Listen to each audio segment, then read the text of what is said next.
Good morning साथियों, सभी को सुप्रभात। आप सभी प्यारे साथियों का स्वागत है आपके अपने चैनल साइंस फाइटर क्लासेज में। दोस्तों, आज की इस क्लास के माध्यम से हम राजस्थान के राजवंश में कछवा राजवंश को पढ़ने वाले हैं। बहुत ही शानदार तरीके से आज की इस क्लास में हम इस टॉपिक को पढ़ने वाले हैं। तो चलिए साथियों शुरू करते हैं। दोस्तों, बात करें हम कछवा राजवंश की, तो कछवा जो है वो अपनी उत्पत्ति किससे मानते हैं? राम के ज्येष्ठ पुत्र कुश से मानते हैं। कछवा अपनी उत्पत्ति किससे मानते हैं? राम के ज्येष्ठ पुत्र कुश से मानते हैं। जबकि बात करें हम सूर्यमल मिश्रण की, तो सूर्यमल मिश्रण ने कछवा राजवंश की जो उत्पत्ति है वो किससे बताई है? कुरम नामक रघुवंशी से बताई है। सूर्यमल मिश्रण ये कहते हैं कि कछवा राजवंश की उत्पत्ति, जो कछवा राजवंश है उनकी उत्पत्ति किससे हुई है? कुरम नामक रघुवंशी से हुई है। यानी कि जो सूर्यमल मिश्रण है इन्होंने कछवा राजवंश को कुरम नामक रघुवंशी की संतान माना है। जबकि बात करें साथियों किसकी? गौरी शंकर ओझा की, तो गौरी शंकर ओझा ये कहते हैं कि इनका जो मूल पुरुष था वो कौन था? कछवाहा था, और उन्हीं के नाम पर इस राजवंश का जो नाम है वो क्या पड़ा? कछवा पड़ा। अब सबसे पहले हम बात करें तो कहते हैं कि दुले राय ने 1137 ईस्वी में दौसा के बड़ गुजरों को हरा करके ढूंढाड़ में एक नए राज्य की स्थापना की और दौसा को अपनी राजधानी बनाया। तो कछवा राजवंश की जो स्थापना है ढूंढाड़ में वो किसके द्वारा की जाती है साथियों? दुले राय के द्वारा। आप साथ साथ यहाँ से नोट कर सकते हैं, दुले राय ने 1137 ईस्वी में दौसा के बड़ गुजरों को हरा करके ढूंढाड़ में नए राज्य की स्थापना की और दौसा को अपनी राजधानी बनाया। आगे चल करके दुले राय ने जमुआ रामगढ़ के मीणाओं को हरा करके जमुआ रामगढ़ को अपनी राजधानी बनाया। इसके अलावा हम बात करें दुले राय की, तो दुले राय ने जमुआ रामगढ़ के अंदर ही जमुआय माता के मंदिर का निर्माण करवाया। आप यहाँ से नोट कर सकते हैं, जमुआय माता का जो मूल मंदिर है, इनका जो मूल मंदिर है, इस मूल मंदिर का जो निर्माण है वो किसके द्वारा करवाया जाता है? दुले राय के द्वारा। कहाँ पे? जमुआ रामगढ़ के अंदर। और ये जो जमुआय माता है वो कछवा राजवंश की क्या मानी जाती है? कुल देवी मानी जाती है। आप यहाँ से नोट करते जाएं, जमुआय माता जो है वो कछवा राजवंश की कुल देवी है। जबकि हम बात करें कछवा राजवंश की आराध्य देवी की, तो कछवा राजवंश की जो आराध्य देवी है वो कौन सी है साथियों? शीला देवी। तो देखिए, सबसे पहले 1137 ईस्वी में दुले राय ने दौसा के बड़ गुजरों को हराया और ढूंढाड़ में एक नए राज्य की स्थापना की और दौसा को अपनी राजधानी बनाया। और आगे चल करके दुले राय ने जमुआ रामगढ़ के मीणाओं को हराया और जमुआ रामगढ़ को अपनी राजधानी बनाया। इस प्रकार से कछवा राजवंश की जो प्रारंभिक राजधानी थी वो कौन सी थी साथियों? दौसा थी। कछवा राजवंश की प्रथम राजधानी, प्रारंभिक राजधानी कौन सी थी? दौसा थी। अब थोड़ी सी चर्चा हम कछवा राजवंश की राजधानियों की करते हैं। तो देखिए, सबसे पहली राजधानी कौन सी थी? दौसा। उसके बाद दुले राय ने जमुआ रामगढ़ को अपनी राजधानी बनाया, जो कछवा राजवंश की दूसरी राजधानी थी। तो दूसरी राजधानी किसको बनाया गया? जमुआ रामगढ़ को। किसके द्वारा? दुले राय के द्वारा। आगे चल करके 1207 ईस्वी में कोकिल देव के द्वारा 1207 ईस्वी में आमेर को अपनी राजधानी बनाया। किसने? कोकिल देव में। और इसके बाद आगे चल करके 1727 ईस्वी में स्वाई जयसिंह के द्वारा जयपुर की स्थापना होती है और जयपुर को अपनी राजधानी बनाता है कौन? स्वाई जयसिंह। तो सबसे प्रारंभिक राजधानी दौसा, उसके बाद जमुआ रामगढ़ और फिर कोकिल देव ने 1207 ईस्वी में आमेर को अपनी राजधानी बनाया। और उसके बाद चौथे नंबर की जो राजधानी है वो है साथियों जयपुर। और जयपुर कब राजधानी बनती है? 1727 ईस्वी में। आप यहाँ से नोट कर सकते हैं। तो देखिए, दुले राय के बाद आमेर का जो शासक है वो कौन बनता है? दुले राय के बाद राजा कौन बनेगा? कोकिल देव। दुले राय के बाद राजा बनता है कोकिल देव। कहते हैं कि कोकिल देव ने 1207 ईस्वी में आमेर के मीणाओं को हरा करके आमेर को अपनी राजधानी बनाया और इसके बाद इसने यादवों से मेड़ और बैराट क्षेत्र भी जीत लिए। कोकिल देव के बाद की हम बात करें तो कोकिल देव के बाद राजा कौन बनता है? कोकिल देव के बाद राजा बनेगा हणु। कोकिल देव के बाद राजा कौन बनता है? हणु बनता है। और हणु के बाद राजा बनता है साथियों जानड़। हणु के बाद राजा कौन बनता है? जानड़ राजा बनता है। और इस जानड़ के बाद राजा कौन बनता है? पंजुन राय। वेरी इंपोर्टेंट, जानड़ के बाद राजा कौन बनता है? पंजुन राय। और इस पंजुन राय का एक नाम और मिलता है, इसको क्या कहा जाता है? पंचवन देव भी कहा जाता है। क्या कहा जाता है साथियों? पंचवन देव कछवाहा या फिर पंजुन राय कछवाहा। दोस्तों आपको याद होगा पृथ्वीराज चौहान तृतीय जिसने दिल्ली अभियान चलाया था, उस दिल्ली अभियान में इस जाहनन ने पृथ्वीराज चौहान तृतीय की सहायता की थी और इस जाहनन के बाद, जाहनन कछवाहा के बाद इसका पुत्र पंजुन राय पृथ्वीराज चौहान तृतीय की मदद करता है, उसकी सहायता करता है। आपको याद होगा महोबा का युद्ध, और महोबा का युद्ध कब होता है साथियों? 1182 ईस्वी में होता है और इस युद्ध में महोबा के शासक परमर्दी देव को पृथ्वीराज चौहान ने परास्त किया था। इस युद्ध में पंजुन राय कछवाहा ने ही किसकी सहायता की थी?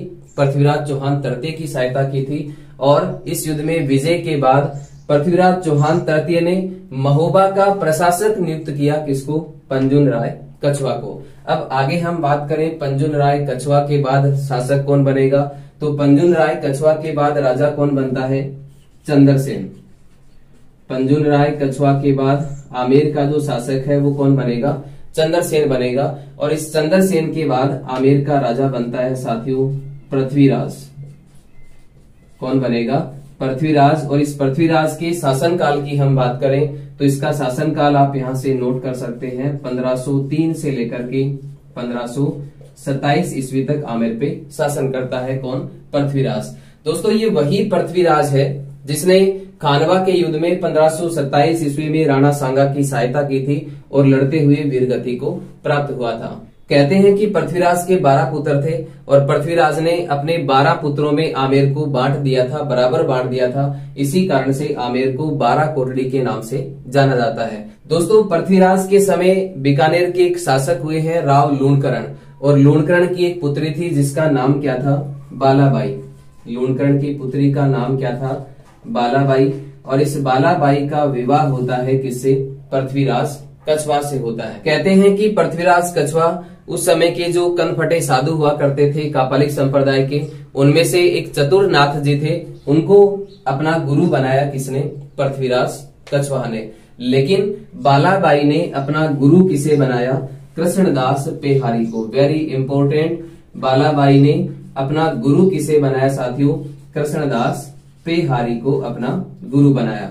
कृष्णदास पेहारी को राजस्थान में रामानंदी संप्रदाय का प्रवर्तक माना जाता है और इसकी जो प्रधान पीठ है वो कहाँ पे है साथियों? जयपुर, गलता जयपुर में इसकी प्रधान पीठ स्थित है। इसके अलावा बात करें हम कृष्णदास पेहारी की रचनाओं की, तो एक बहुत ही महत्वपूर्ण रचना है जो काफी बार एग्जाम में पूछी जाती है और वो रचना है साथियों जुगलमैन चरित। कौन सी रचना है? जुगलमैन चरित। ये जुगलमैन चरित जो रचना है वो किसकी है साथियों? कृष्णदास पेहारी की। इसके बाद अगला राजा बनता है भारमल। पृथ्वीराज के बाद अगला जो शासक है, अगला जो राजा है वो कौन बनता है साथियों? भारमल। दोस्तों भारमल की हम बात करें तो अपने बड़े भाई सांगा के निधन के बाद, जिसने सांगानेर को बसाया था, अपने बड़े भाई सांगा के निधन के बाद सांगानेर का राजा कौन बनता है? भारमल। तो आप यहां से नोट करें, पृथ्वीराज के बाद सांगानेर का जो राजा है वो कौन बनता है साथियों? भारमल। और कहते हैं कि इसने आस्करण से आमेर को छीन करके आमेर को अपने राज्य में मिलाया। तो सांगा के निधन के बाद उसका भाई भारमल सांगानेर का राजा बनता है और साथ ही आस्करण से आमेर को छीन करके आमेर को अपने राज्य में मिलाया। कहते हैं कि उस समय भारमल अपने आसपास के राज्यों से परेशान था। तो कहते हैं कि उस समय 1562 ईस्वी में, आप साथ साथ नोट करते जाएं, उस समय 1562 ईस्वी में अकबर अजमेर दरगाह में दर्शन के लिए गया हुआ था। तो वो सांगानेर से होकर के जा रहा था। कहां से होकर के जा रहा था? सांगानेर से होकर जा रहा था। तो एक व्यक्ति हुआ करता था जिसका नाम था चंगताई खां। वेरी इंपॉर्टेंट, क्या नाम था साथियों? चंगताई खां। इसका एक नाम और मिलता है, इसको क्या कहा जाता है? मजनू खां भी कहा जाता है। क्या कहा जाता है इसको? मजनू खां। ये मजनू खां जो है वो भारमल की मुलाकात करवाता है किससे? अकबर से। और कहां पे करवाता है? सांगानेर में। अकबर की मुलाकात सांगानेर में, भारमल की जो मुलाकात है अकबर से वो सांगानेर में कौन करवाता है? चंगताई खां या फिर मजनू खां के द्वारा करवाई जाती है। लेकिन जब अजमेर दरगाह से दर्शन करके अकबर वापस लौट रहा था तो वो सांगानेर से नहीं आया था, जबकि कहां से आया था? सांबर से होकर गुजर रहा था। कहां से गुजरा था? सांबर से। तो भारमल ने क्या किया? भारमल ने अपनी पुत्री हरखाबाई, इसके अलावा अपने पुत्र भगवान दास और अपने पोते मानसिंह के साथ कहां पे पहुंच जाता है, सांबर पहुंच जाता है और सांबर में जाकर के अकबर की अधीनता स्वीकार कर लेता है। और सांबर के अंदर ही 20 जनवरी, वेरी इंपॉर्टेंट, सांबर के अंदर ही 20 जनवरी 1562 ईस्वी को, 20 जनवरी 1562 ईस्वी को अपनी पुत्री, और उसकी पुत्री का नाम था साथियों हरखाबाई। क्या नाम था? अपनी पुत्री हरखाबाई का जो विवाह है वो किससे कर देता है? अकबर से कर देता है। और इससे अकबर जो है वो खुश हो जाता है और अकबर खुश होकर के भारमल को एक उपाधि प्रदान करता है। और वो उपाधि कौन सी है साथियों? अमीर उल उमरा। वेरी इंपॉर्टेंट, काफी बार पूछी जाती है। कौन सी उपाधि प्रदान करता है? अमीर उल उमरा की उपाधि किसे प्रदान की जाती है? भारमल को प्रदान की जाती है। किसके द्वारा? अकबर के द्वारा। इसके अलावा एक उपाधि और प्रदान करता है, वो उपाधि है साथियों राजा की उपाधि। तो ये दोनों उपाधियां, एक अमीर उल उमरा, इसके अलावा राजा की उपाधि अकबर के द्वारा किसको प्रदान की जाती है? भारमल को प्रदान की जाती है। इसके अलावा भारमल को अकबर के द्वारा 5000 का मनसब प्रदान किया जाता है। कितने हजार का मनसब प्रदान किया जाता है? 5000 का मनसब प्रदान किया जाता है। भारमल के आगे के शासकों की हम बात करें तो भारमल के बाद जो राजा है वो कौन बनता है? भगवंत दास। भारमल के निधन के बाद इसका पुत्र, जिसका नाम है भगवंत दास, भारमल के बाद जो राजा है वो कौन बनेगा? भगवंत दास बनेगा। और भगवंत दास के शासन काल की हम बात करें तो आप यहां से नोट कर सकते हैं, इसका जो शासन काल है वो साथियों कितना है? 1573 से लेकर के 1589 ईस्वी तक शासनकाल रहा। किसका? भगवंत दास का। भगवंत दास ने भी अपनी पुत्री, और इसकी पुत्री का नाम था साथियों मानबाई। भगवंत दास की पुत्री का नाम क्या था? मानबाई। और इस मानबाई का जो विवाह है वो अकबर के पुत्र जहांगीर से कर दिया जाता है। किससे करता है? अकबर के पुत्र जहांगीर से विवाह करता है। कौन? भगवंत दास। किसका? अपनी पुत्री मानबाई का। और कहते हैं कि इन दोनों से एक पुत्र उत्पन्न होता है और उस पुत्र का नाम है साथियों खुसरो। उस पुत्र का नाम क्या है? खुसरो। इस खुसरो के विद्रोही व्यवहार के कारण मानबाई जो है वो क्या कर लेती है? आत्महत्या कर लेती है। दोस्तों अभी हमने पढ़ा कि अकबर के द्वारा भारमल को अमीर उल उमरा की उपाधि प्रदान की जाती है। इसके अलावा 5000 का मनसब प्रदान किया जाता है। तो याद रखें साथियों, वेरी इंपॉर्टेंट, अमीर उल उमरा की जो उपाधि है वो अकबर के द्वारा भारमल को भी प्रदान की जाती है और इसके अलावा भगवंत दास को भी प्रदान की जाती है। इसके अलावा नोट करें साथियों, 5000 का जो मनसब है वो अकबर के द्वारा भारमल को भी प्रदान किया जाता है और किसको प्रदान किया जाता है? भगवंत दास को भी प्रदान किया जाता है। इसके अलावा वेरी इंपॉर्टेंट, याद रखें, आप इसको नोट कर सकते हैं कि अकबर के द्वारा भगवंत दास को पंजाब का सूबेदार नियुक्त किया जाता है। अकबर के द्वारा पंजाब का सूबेदार किसे नियुक्त किया गया? भगवंत दास को नियुक्त किया गया। और ये 1583 से लेकर के 1589 तक पंजाब का सूबेदार रहता है। कब से लेकर कब तक? आप यहां से नोट कर सकते हैं, 1583 से लेकर के 1589 तक पंजाब का क्या रहा? सूबेदार रहा। और पंजाब का सूबेदार रहते हुए ही 1589 ईस्वी में भगवंत दास की क्या हो जाता है?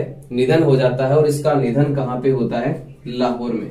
वेरी इंपॉर्टेंट, आप साथ साथ यहां से नोट कर सकते हैं, 1589 में पंजाब का सूबेदार रहते हुए ही 1589 में भगवंत दास का निधन होता है। कहाँ पे? लाहौर में इसका निधन हो जाता है। तो आज के लिए साथियों इतना ही, मिलते हैं नेक्स्ट वीडियो में। तब तक के लिए आप सभी साथियों का बहुत बहुत धन्यवाद। जय हिंद, जय भारत।